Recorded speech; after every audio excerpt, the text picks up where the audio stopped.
Hello, guys, and welcome back to another episode of the podcast, Control or Be Controlled.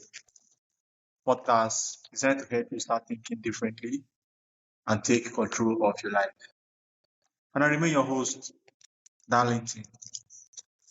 Today's guest is Amanda, a born survivor, HR professional, and vocalist, whose story spans extraordinary resilience, healing, and personal transformation. Born as an infant, over 30% of her body, and raised in a strict religious environment, Amanda has spent her life overcoming both visible and invisible scars.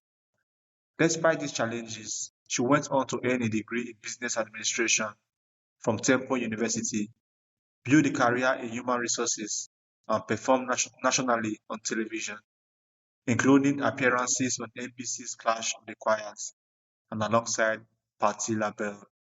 Today, she also supports other board survivors as a peer mentor, using her story to inspire courage, recovery, and self-expression.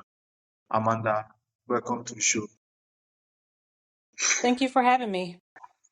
All right, so I would like you to also introduce yourself.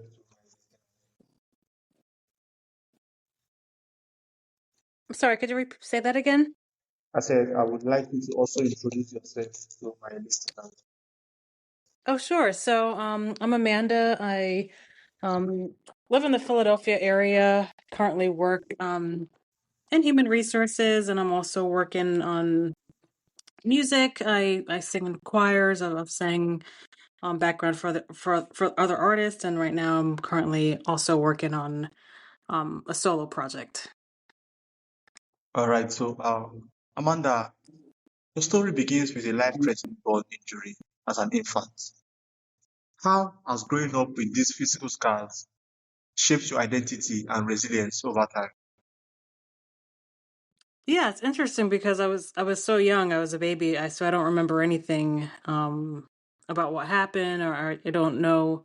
And because I was so young, I don't know life without having the scars. So, I grew up, that's all I knew. So it definitely makes you appreciate, just surviving that, appreciating being alive, and also just building confidence over time, learning to love like how you look, because I can't change it. So that's been the most important part for me.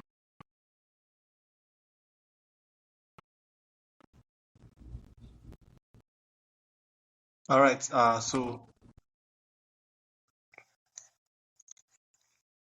you also grew up in a strict religious environment that you have described as restrictive.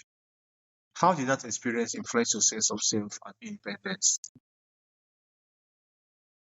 Yeah, so I felt, it was very controlling. There were a lot of rules and restrictions. I feel like I missed out on a lot of opportunities and events because of all the rules, and there was just so much that you couldn't do. I felt like it's very exhausting and demoralizing when you're kind of focused on what you can't do instead of being encouraged to spread your wings and do things and try new things.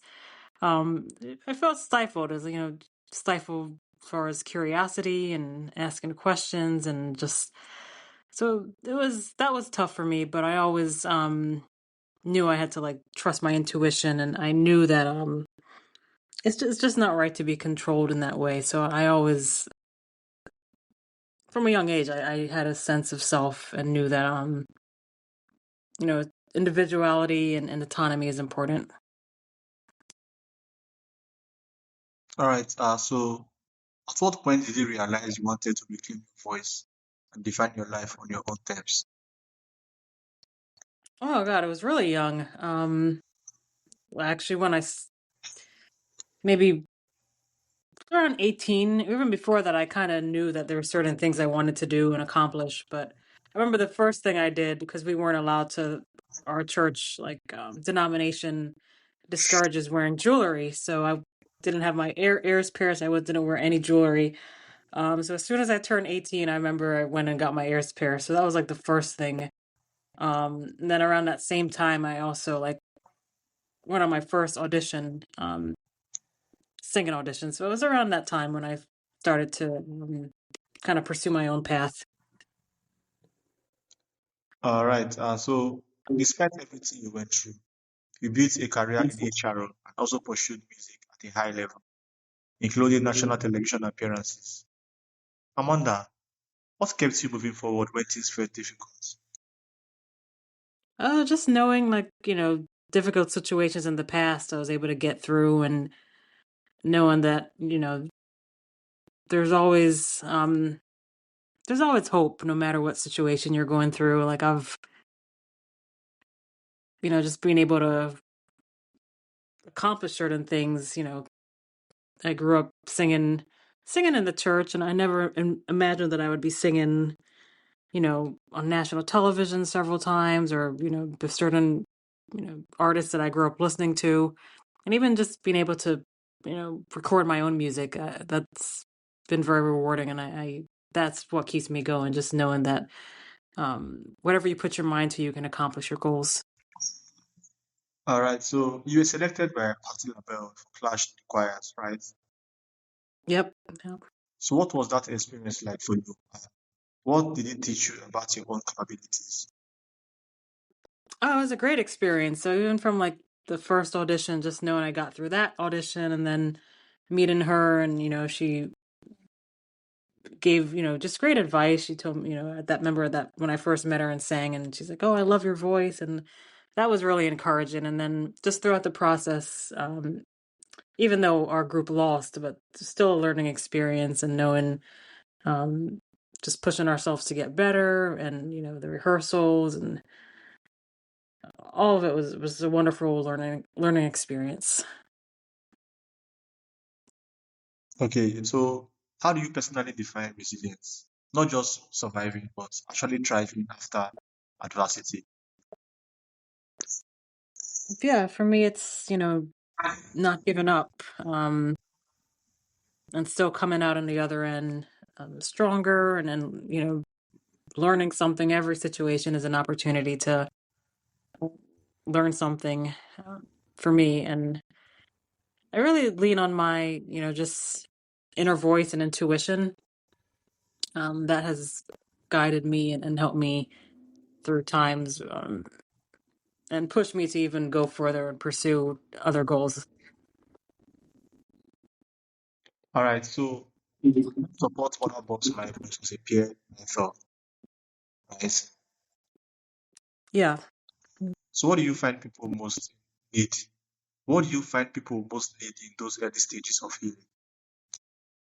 I think just someone to talk to that understands. Because of course you have like the nurses and doctors that are caring for you, but to actually talk to someone that's been through the same experience and can kind of give that firsthand advice is very helpful, and important for them. And also, just for them to see, at the stage when you're in the hospital or still recovering, I've I, I found that they like seeing someone that's got through, on the other side, and is living, just a normal life, going about working or going to school, and going about day to day. So I think that's a big part of it too. And another part of it is just listening, being able to, whether the person, ve- wants to vent angry or sad, or do they have questions about what things will look like in the future or currently. Just being a listening ear. I think that's the most important thing. All right, so how do you balance honoring your past while still not letting it define your future? Yeah. So it's for me, it's because there are times where I'm, worried about the future, or my mind is ruminating on past events. So just being present in the moment. Because there's nothing I can do about certain things in the past, or things I wish I had done different, or same thing. And, so for me, it's like just staying present and focusing on what's happening now, and um, kind of training my mind to be present in the moment. All right, so is there a way society reacts to you as a born survivor that you do not like? Not really. I mean, there was a time where I mean, I didn't even know that there was a thing like that, people to refer to themselves as a burn survivor. But then I heard the term and I was like, oh, it's kind of reclaiming and showing your strength, showing that you did survive, and so I relate to it in that way, and I haven't found anything negative.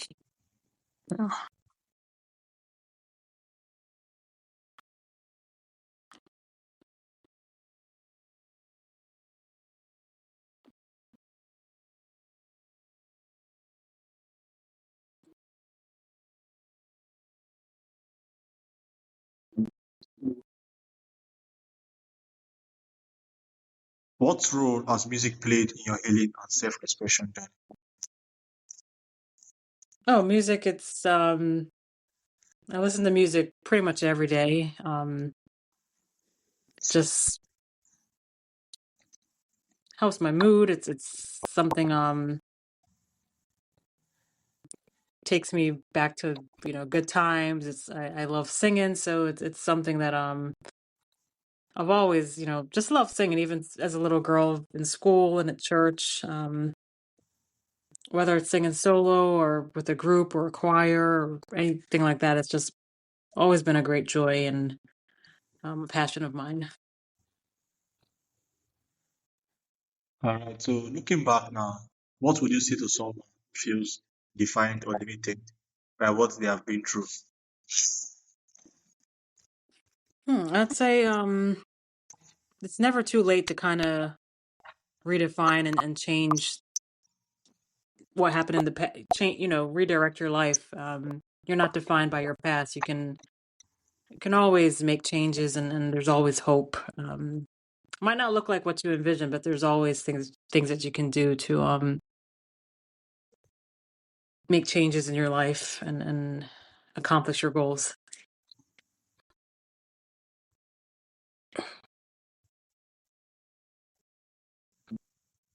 All right, Amanda, here is my final question for you. What is that one question you wish people would ask you that they do not ask you? One question that I wish people would ask me. Hmm. Yes, I don't know one if it's so question. much a question, but just maybe getting to know me as a person. Like, what are,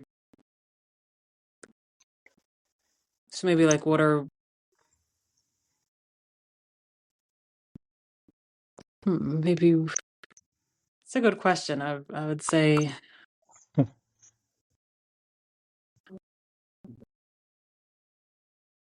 or, I would say if they would ask me like how I feel about certain situations or how I feel currently, just ask me about my feelings, or my opinion. Because there was a time where I feel like I couldn't ask questions or I couldn't have an opinion or, so yeah, I think it would be that, just asking me what my thoughts are and feelings and opinions are. So you wish people would ask you your opinions and your feelings about something. Yeah, anything about, life or just different situations. So I think a lot of times people they might make assumptions or think they know, or when you could just ask the person or ask me directly and, find out that way. So I think that's one thing. You're talking about things about you, not generally. Yeah, it could be general or think, um, how I'm feeling in general. Because I think you're talking about things about you and not general. Yeah. All right, Amanda, thank you for sharing your story. Your journey is a powerful reminder that healing isn't about erasing the past. It's about learning how to live fully alongside it and still choosing to move forward with courage and purpose. And for all my listeners, according to Amanda, stories like yours remind us that resilience is not the absence of hardship. It is the decision to keep becoming who you were meant to be, even after life has tried to tell you otherwise. So, Amanda, before you go, where can my audience connect with you and learn more about your work? Yeah, so they can connect with me. I have an Instagram page. It's at manda.jg, manda.jg.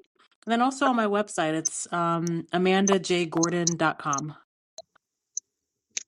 All right. Once again, thank you so much for being my guest and for providing value to my listeners. Thank you for making this episode a very special episode. All right, thank you for having me. All All right. Have a wonderful day. right, thank you too. Bye.